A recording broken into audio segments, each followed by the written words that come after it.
नमस्कार, भारत लाइव देख रहे हैं आप। जीतन राम मांझी ने किसी तरीके से लॉकडाउन लगाने को लेकर रजामंदी दे दी है, लेकिन उन्होंने साथ में शर्तें भी रख दी हैं जो नीतीश कुमार को ट्विटर के माध्यम से उन्होंने बता दिया है।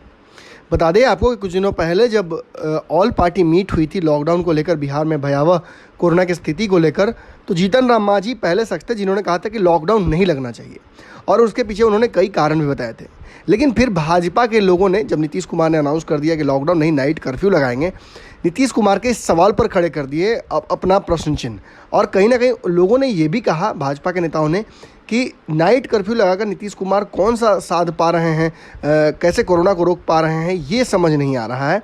तब कहीं ना कहीं परिस्थितियां बिगड़ गईं और नीतीश कुमार और भाजपा आमने सामने हो गए। अब तो कई बयानों के दौर गुजर चुके हैं। संजय जायसवाल के बयान पर उपेंद्र कुशवाहा का कहना, उपेंद्र कुशवाहा पर फिर कहीं ना कहीं हमला कर दिया था सम्राट चौधरी ने।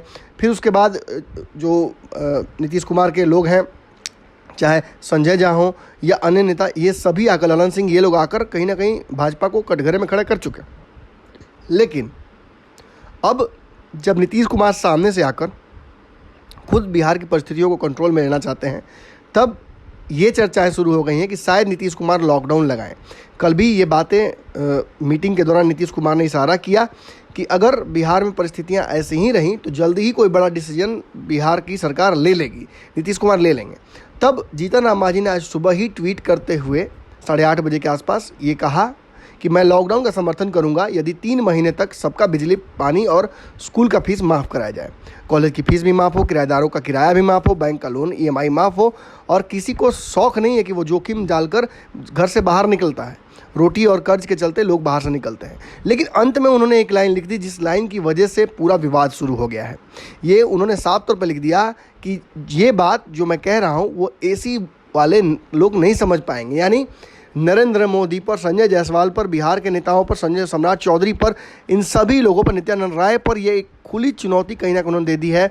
उन्होंने मंगल पांडे को भी इसमें लपेट लिया है। इशारों में ही उन्होंने बिहार भाजपा समेत केंद्रीय नेतृत्व पर ये जो लगातार सवाल खड़े हो रहे हैं कि ऑक्सीजन की किल्लत बिहार में है लेकिन केंद्र सरकार देख नहीं रही है, और AC कमरों में लगातार जो मीटिंग हो रही है, उन सब पर उन्होंने सवाल खड़े कर दिए हैं और कहा है कि जो लोग AC में बैठे रहते हैं उनको समझ में नहीं आएगा। देखिए, बिहार में NDA में पहले से ही विवाद है, इन विवादों को जगजाहिर करने की आवश्यकता नहीं है। लगातार भारत लाइव आपको खबरें दिखाता रहा है और ये बताता रहा है कि कैसे परिस्थितियां बिहार में जो सरकार की हैं वो विकट हैं। अंदर ही अंदर भाजपा और नीतीश कुमार के बीच जो है वो तूफान मचा हुआ है, लेकिन बाहर कुछ दिखाना चाहते नहीं है लोग। लेकिन सच्चाई यही है कि जब ज्वालामुखी अंदर से भड़क रहा हो तो थोड़े बहुत आसपास के इलाकों में भूकंप आता है और ये इशारा होता है कि ज्वालामुखी कभी भी फट सकता है। अब जीतन राम मांझी फटे हैं और जीतन राम मांझी ने जिस तरह से लॉकडाउन को लेकर ये बातें कह दी हैं, अब भाजपा कटघरे में खड़ी हो गई है। उन्होंने भाजपा और जो खासतौर पे वो नेता जो AC कमरों में बैठते हैं, ऑब्वियसली भाजपा और जो सरकार के लोग हैं जो लॉकडाउन के हिमायती बन रहे हैं, उन्हीं लोगों पर इनका हमला है। और इनके जो प्रवक्ता हैं दानिश रिजवान, उन्होंने देखिए बयान जारी करके क्या कुछ कहा है। पिछले कई दिनों से कई पॉलिटिकल पार्टीज के लोग AC कमरे में बैठकर सरकार को यह सजेशन दे रहे हैं कि लॉकडाउन लागू कर दीजिए।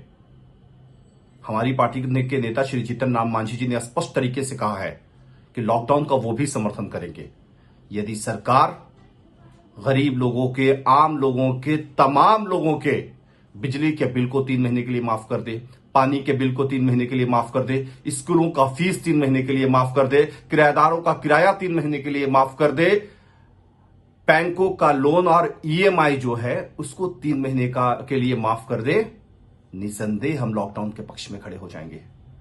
लेकिन आप AC कमरे में बैठ के सजेशन दे रहे हैं, लेकिन ये नहीं बता रहे हैं कि अगर लॉकडाउन होगा तो पेट की आग कैसे बुझेगी, कर्ज कैसे मिटेगा, EMI कौन भरेगा, इस पर आप कोई सजेशन नहीं दे रहे हैं। इसलिए ऐसे सजेशन देने वाले नेताओं से मेरा अनुरोध है कि आप सबसे पहले इन तमाम चीजों की व्यवस्था करें, तभी लॉकडाउन करें।